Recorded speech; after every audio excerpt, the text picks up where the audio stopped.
बिस्मिल्लाहिर्रहमानिर्रहीम। Dear students, अस्सलाम वालेकुम। मैं उम्मीद करता हूँ कि आप सब खैरियत से होंगे। डियर स्टूडेंट्स, आज के इस लेक्चर में हम आई कैप का एक पास्ट पेपर का क्वेश्चन सॉल्व करेंगे। जैसा कि आई कैप का पास्ट पेपर का क्वेश्चन है, हम इसे प्रैक्टिकली सॉल्व करेंगे। डियर स्टूडेंट्स, हम इसमें अंडरस्टैंड करेंगे कि हम इन्वेंट्री को, अपने स्टॉक को किस तरह से रिकॉर्ड करते हैं at the end of accounting period, किस वैल्यू के साथ रिकॉर्ड करेंगे हम अपने स्टॉक को according to international accounting standard 2 के। डियर स्टूडेंट्स, यहाँ पे 4 आइटम्स गिवन है हमें। फर्स्ट आइटम क्या है? टॉय कार्स का स्टॉक हमारे पास गिवन है, ठीक है, 10,000 यूनिट्स अवेलेबल है। और कॉस्ट पर यूनिट क्या है? 1250, और नॉर्मल सेलिंग प्राइस है 1200। सेकंड आइटम पड़ा है हमारे पास डोल हाउसेस। डोल हाउसेस का स्टॉक हमारे पास अवेलेबल है। कितने यूनिट्स अवेलेबल हैं? 5000, ठीक है। कॉस्ट पर यूनिट 1800 है, और नॉर्मल सेलिंग प्राइस हमारे पास 2700 है। और थर्ड आइटम हमारे पास, थर्ड किस आइटम का स्टॉक हमारे पास पड़ा है? स्टफ्ड टॉयज, ठीक है। टोटल यूनिट्स हमारे पास पड़े हैं 1850, और कॉस्ट पर यूनिट है 1200, और नॉर्मल सेलिंग प्राइस है 1900, ठीक है। उसके बाद माइन एंड कस्टम्स का स्टॉक हमारे पास पड़ा है। कितने यूनिट्स पड़े? 870, कॉस्ट पर यूनिट है 1500, एंड नॉर्मल सेलिंग प्राइस है 25। डियर स्टूडेंट्स, हमें ये नीचे इंफॉर्मेशन गिवन है। ये 4 आइटम्स का स्टॉक हमारे पास अवेलेबल है। 4 आइटम्स का ABCD इंफॉर्मेशन गिवन है हर किसी एक की, ठीक है। टॉय कार्स की इंफॉर्मेशन क्या गिवन है हमें? A sale order of 3000 unit toy car. Total units हमारे पास 10,000 है। वो कह रहा है कि 3000 टॉय कार्स के यूनिट्स की selling price 1100 per unit is in hand, ठीक है।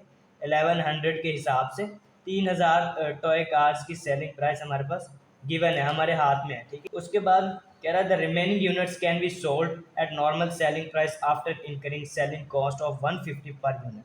और बाकी के जो 7000 बच गए 10,000 में से, वो कह रहा है रिमेनिंग नॉर्मल सेलिंग प्राइस पे सेल आउट हो रहे हैं। नॉर्मल सेलिंग प्राइस क्या है? 1200।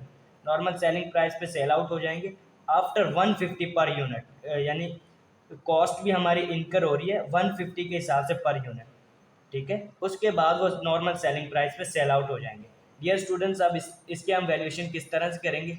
जैसे कि उसने कहा 3000 यूनिट्स हैं जो कि 1100 के हिसाब से सेल आउट हो रहे हैं, ठीक है।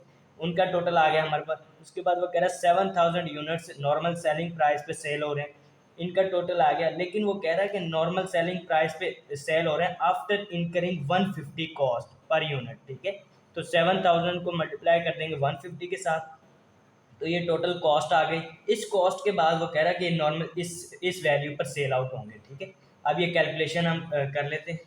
3,300,000 प्लस 8,400,000 माइनस 1,50,000, ठीक है। तो टोटल हमारे पास वैल्यू क्या आती है? 106,50,000 हमारे पास टोटल वैल्यू आ गई। Dear students, as 31 December 2017 toy inventory toy cars inventory items should be carried at this value, ठीक है। हमसे यही रिक्वायर्ड है ना, ये स्टॉक जो गिवन है, यानी एंड के पीरियड पर ये किस वैल्यू के साथ हम रिकॉर्ड करेंगे। तो टॉय कार्स को हम रिकॉर्ड करेंगे 106,50,000 से हम रिकॉर्ड करेंगे। डियर स्टूडेंट्स, उसके बाद सेकंड स्टॉक हमारे पास क्या गिवन है? सेकंड स्टॉक हमारे पास किस चीज़ का पड़ा? कौन सा आइटम है? डोल हाउसेस का। उसकी इन्फॉर्मेशन भी नीचे गिवन है। कह रहा है doll houses include 1000 defective units, no scrap value. वो कह रहा है टोटल स्टॉक हमारे पास 5000 का पड़ा है, इसी में वो कह रहा है 1000 यूनिट्स है जिनकी नो स्क्रैप वैल्यू, कोई वैल्यू नहीं है, जीरो वैल्यू है। तो यहाँ पे 1000 यूनिट्स की तो वैल्यू आ गई जीरो हमारे पास, ठीक है। उसके बाद वो और इन्फॉर्मेशन क्या गिवन है, और कह रहा है 20% ऑफ रिमेनिंग डोज, यानी 4000 बाकी बच गए, उनका 20% remaining doll houses are damaged and can be sold at 50% of cost. Cost per unit है 1800। वो कह रहे हैं इसके भी यानी कॉस्ट के 50% पे सेल आउट हो रहे हैं 20% ऑफ रिमेनिंग डोज। अब 4000 का 20% लेंगे तो 800 यूनिट्स हमारे पास आते हैं। 800 यूनिट्स किस कॉस्ट पे सेल आउट हो रहे हैं? कॉस्ट के 50% पे। कॉस्ट है हमारी 1800, तो 50% हमारा बनता है 900, तो 900 मल्टीप्लाई बाई 800। हमारे पास वैल्यू क्या आती है? 7,20,000, ठीक है। उस बाकी के बच के 3200 हमारे सेल आउट हो जाएंगे, यानी कॉस्ट, जो भी cost value per unit given है 1800 पर यूनिट कॉस्ट गिवन है, उस पर सेल आउट हो जाएंगे, तो ये हमारे पास टोटल आ जाएगा, ठीक है। इन दोनों का हम आपस में ऐड कर देंगे तो हमारे पास टोटल वैल्यू क्या आती है? 64,80,000, ठीक है। यानी हम एज 31 दिसंबर 2017 में हम डोल हाउसेज शुड बी कैरिड, यानी डोल हाउसेज का जो स्टॉक हमारे पास गिवन है उसको हम 31 दिसंबर 2017 में इस वैल्यू के साथ रिकॉर्ड करेंगे 64,80,000। ठीक है डियर स्टूडेंट्स, ये नीचे उन्होंने आंसर भी गिवन है हमें। फर्स्ट स्टॉक हम किस वैल्यू से रिकॉर्ड करेंगे 106,50,000 जो कि हमने फाइंड किया ऊपर। ठीक है और उसके बाद सेकंड आइटम का भी हमें गिवन है आंसर 64,80,000 जो कि हमने फाइंड किया है ये आंसर। ठीक है डियर स्टूडेंट्स, उसके बाद थर्ड नंबर पर हमारे पास किस आइटम का स्टॉक गिवन है स्टफ्ड टॉयज। ठीक है कितने यूनिट्स 1850 पड़े हमारे पास स्टॉक। नीचे इन्फॉर्मेशन क्या गिवन है इस स्टॉक के बारे में। Stuffed toys costing 4,20,000 were accidentally damaged and are beyond repair. वो कह रहा है कि टोटल कॉस्ट, यानी टोटल कॉस्ट अब हम कैसे फाइंड करेंगे 1850 मल्टीप्लाई 1200, ये टोटल कॉस्ट हमारे पास आ जाएगी। ठीक है 1850 मल्टीप्लाई बाय 1200, ये टोटल कॉस्ट हमारे पास आ गई। अब वो नीचे इन्फॉर्मेशन में कह रहा है कि 4,20,000 were accidentally damage and beyond repair. ठीक है हमने वो कह रहा है कि 4,20,000 की चीज़ें थी जो एक्सीडेंटली डैमेज हो गई, वो हमने रिपेयर करवाई। उसके बाद proceed from such sale are estimated at 175,000। ठीक है 175,000। वो कह रहा है कि 4,20,000 की चीज़ें थी जो कि ख़राब हो गई, डैमेज हो गई, इन्हें हम माइनस कर देंगे और उनकी प्रोसीड सेल प्राइस, उन चीज़ों की रिपेयर करवाने के बाद सेल प्रोसीड क्या सेल वैल्यू की है 175,000। ठीक है इसे हम ऐड कर देंगे। उसके बाद नीचे और इन्फॉर्मेशन हमें क्या गिवन है इसी की, and the sale would require transportation cost of 6,300। ठीक है ये भी हमारे पास एक्सपेंस गिवन है तो इसे भी हम माइनस कर देंगे, ट्रांसपोर्टेशन कॉस्ट हमारी। डियर स्टूडेंट्स, इस कैलकुलेशन को करने के बाद हमारे पास आता है आंसर 19,68,700।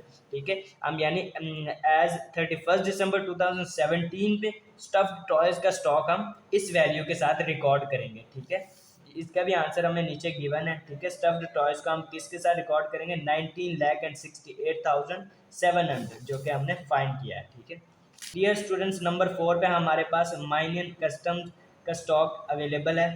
ठीक है कितने यूनिट्स 870 यूनिट्स पड़े, कॉस्ट पर यूनिट है 1500 एंड नॉर्मल सेलिंग प्राइस है 2500। ठीक है डियर स्टूडेंट्स, नीचे हमारे पास इस माइन एंड कस्टम के स्टॉक से रिलेटेड क्या इन्फॉर्मेशन गिवन है। All mine and customs have manufacturing faults and can be sold in present conditions at 1350 per unit। ठीक है लेकिन उसने और इन्फॉर्मेशन हमें दिए, क्या दिए however 60% ऑफ यूनिट्स। ठीक है total units mine and custom के हमारे पास है 870, यानी 870 हमारे पास टोटल यूनिट है माइन एंड कस्टम्स के। उसने कहा है लेकिन 60% ऑफ द यूनिट्स, यानी इसका 60% can be rectified, in 60% units पे रेक्टिफाइड कॉस्ट लगी है 200 पर यूनिट। ठीक है आफ्टर विच इस कॉस्ट को इनकर होने के बाद, यानी रेक्टिफाइड कॉस्ट हमारी 200 पर यूनिट इनकर हुई। ठीक है 60% यूनिट्स पर। ठीक है after which they can be sold eight 1600 per unit. ठीक है उसके बाद उनकी सेलिंग प्राइस पर यूनिट क्या है 1600। ठीक है डियर स्टूडेंट, जैसे कि हमें इन्फॉर्मेशन गिवन है कि टोटल यूनिट्स का 60%, ठीक है 60% रेक्टिफाइड करने के बाद 1600 पर यूनिट के हिसाब से सेल आउट हो रहा है। ठीक है जैसे कि 60% टोटल यूनिट्स का बनता है 522। ठीक है after rectified 200 per unit cost, ये कॉस्ट हमारी इनकर होगी। उसके बाद वो कह रहा है कि सेल हो रहे हैं 16% के हिसाब से, 16 पर यूनिट 1600 पर यूनिट के हिसाब से सेल आउट हो रहे हैं ये वाले यूनिट। ठीक है टोटल अब वैल्यू हमारे पास ये आ जाएगी। बाकी के यूनिट कितने बचे 522 यूनिट्स तो हमारे सेल आउट हो गए 1600 के हिसाब से। बाकी के यूनिट्स हमारे पास बच गए 348। वो यूनिट्स किस रेट पर सेल आउट होंगे जैसे कि इंफॉर्मेशन में गिवन था। ठीक है all mine and customs have manufactured false and can be sold in the present conditions at 1350।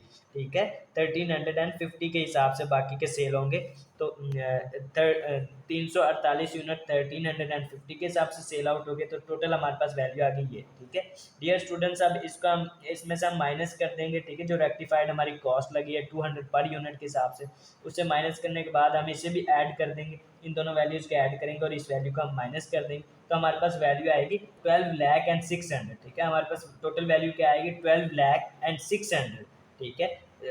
As 31 December 2017 mine and custom का स्टॉक हम रिकॉर्ड करेंगे किस वैल्यू पर, 12,06,000 के साथ, ठीक है। जैसा कि डियर स्टूडेंट, जैसा कि नीचे आंसर में गिवन है, माइन एंड कस्टम के स्टॉक हम किस वैल्यू पे रिकॉर्ड करेंगे, 12,06,000, ठीक है, जो कि हमने फाइंड की वैल्यू, ठीक है। डियर स्टूडेंट्स, अगर आज के इस लेक्चर से रिलेटेड आपके माइंड में कोई भी क्वेश्चंस हो तो आप कमेंट्स के थ्रू हमसे पूछ सकते हैं। डियर स्टूडेंट्स, अपनी राय हमारे साथ ज़रूर शेयर कीजिएगा। Thank you so much.